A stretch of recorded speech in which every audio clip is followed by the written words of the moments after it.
اعوذ باللہ السمیع العلیم من الشیطان الرجیم بسم اللہ الرحمن الرحیم السلام علیکم ورحمۃ اللہ وبرکاتہ۔ ڈیئر اسٹوڈنٹس، آج انشاءاللہ الرحمن ہم پڑھیں گے سورۃ الفیل، جو کہ چھٹی کلاس ترجمۃ القرآن کی بک کی دوسری صورت ہے۔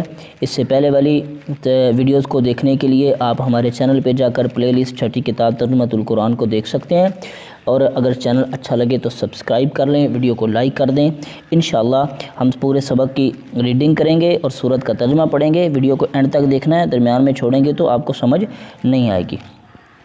بسم اللہ الرحمن۔ فیل عربی زبان میں ہاتھی کو کہتے ہیں، ٹھیک ہے جی، یہ اپنے ذہن میں رکھنا، یہ سوال ضرور آ سکتا ہے۔ فیل عربی زبان میں ہاتھی کو کہتے ہیں۔ اس صورت میں ابرہہ کے لشکر کو اصحاب الفیل یعنی ہاتھی والے کہا گیا ہے، کیونکہ انہوں نے ہاتھیوں کے ذریعے سے مکہ مکرمہ پر حملہ کرنے کی کوشش کی تھی۔ ابرہہ یمن کا حکمران تھا۔ اس نے یمن میں ایک عالی شان کلیسا تعمیر کر کے یمن کے لوگوں میں یہ اعلان کرا دیا کہ آئندہ کوئی شخص حج کے لیے مکہ مکرمہ نہ جائے اور اسی کلیسا کو بیت اللہ سمجھے۔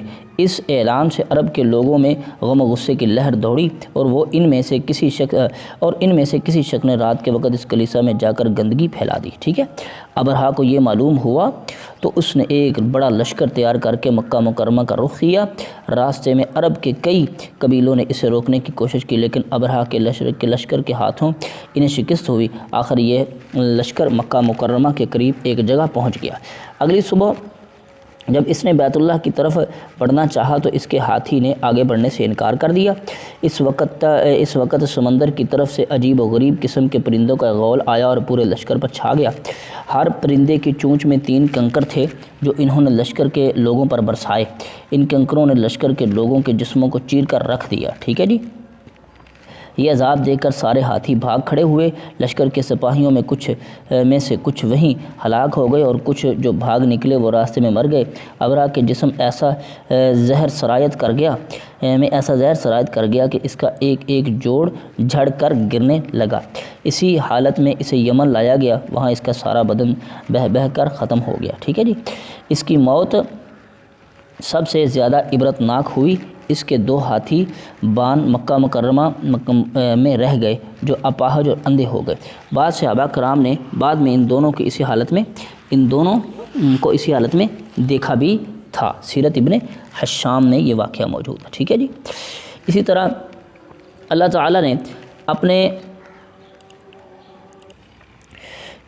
تعالیٰ نے اپنے گھر کی حفاظت فرمائی اور طاقت پر غرور کرنے والوں کو سزا کا مزہ بھی چکھا دیا۔ اللہ تعالیٰ نے اس واقعہ کو قرآن مجید میں بیان فرما کر قیامت تک آنے والے انسانوں کی نصیحت کا ذریعہ بنا دیا۔ اصحاب فیل کے اس واقعے نے پورے عرب کے دلوں میں قریش کی عظمت بٹھا دی۔ سب ماننے لگے کہ یہ لوگ اللہ تعالیٰ کے پسندیدہ ہیں، ان کی طرف سے خود اللہ تعالیٰ نے ان کے دشمنوں کو ہلاک کر دیا ہے۔ جی، اسی عظمت کا یہ اثر تھا کہ قریش مکہ مختلف ملکوں کا سفر کرتے اور راستے میں کوئی ان کو نقصان نہیں پہنچاتا تھا، ٹھیک ہے جی۔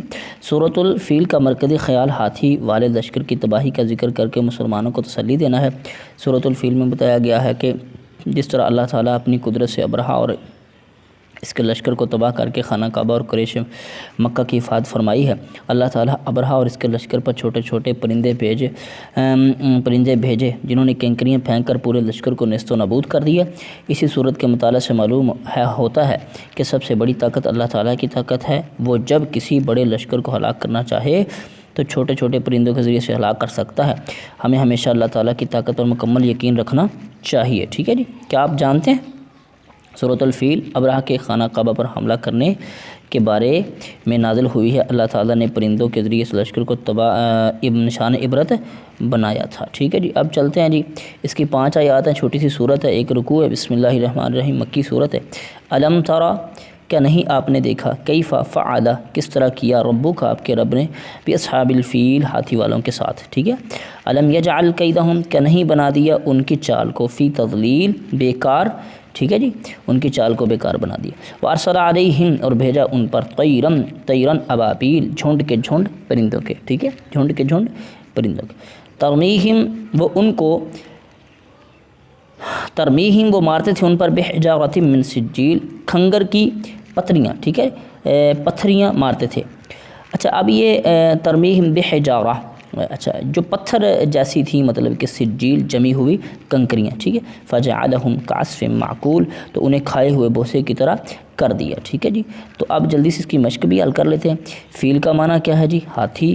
یمن کے حکمران کا نام تھا جی کیا؟ ابرہا۔ اچھا، ابرہا نے حملہ کیا تھا کس پر؟ مکہ مکرمہ پر۔ یہ اپنی کتاب پہ نشان لگا لینے ہیں، ٹھیک ہے۔ ہاتھی والوں کا قصہ ہے سورۃ فیل میں۔ اللہ تعالیٰ نے ہاتھی والوں کو ہلاک کیا زلزلے کے ذریعے، پرندوں کے ذریعے، ٹھیک ہے جی۔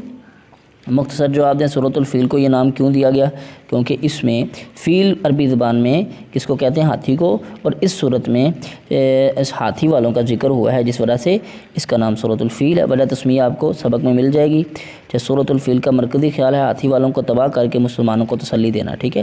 ابرہا نے کلیسا بنا کر لوگوں میں کیا اعلان کیا کہ اب کعبۃ اللہ کی طرف جانے کی کوئی ضرورت نہیں ہے، یہاں پہ آؤ اور اسی میں حج کرو۔ اللہ تعالیٰ نے ابرہا کے لشکر کو کیسے تباہ کیا؟ آپ کو پتہ ہے کہ اللہ نے ابابیل پرندوں کا ایک لشکر بھیج کے ان کے ذریعے تباہ کیا۔ اصحاب الفیل کن لوگوں کو کہا جاتا ہے؟ اصحاب الفیل یعنی جو ان ہاتھی والے لشکر کے ساتھ آئے تھے ان کو اصحاب الفیل کہا جاتا ہے۔ تفصیلی جواب دیں، ہاتھی والوں کا واقعہ اور اس سے حاصل ہونے والے سبق کا۔ اب واقعہ آپ نے پڑھ لیا ہے، ٹھیک ہے۔ اس سے حاصل ہونے والا سبق کیا ہے وہ بھی آپ نے لکھنا ہے۔ سبق حاصل ہونے والے کہ اللہ کی طاقت سب سے بڑی طاقت ہے، اس پر بھروسہ رکھنا چاہیے۔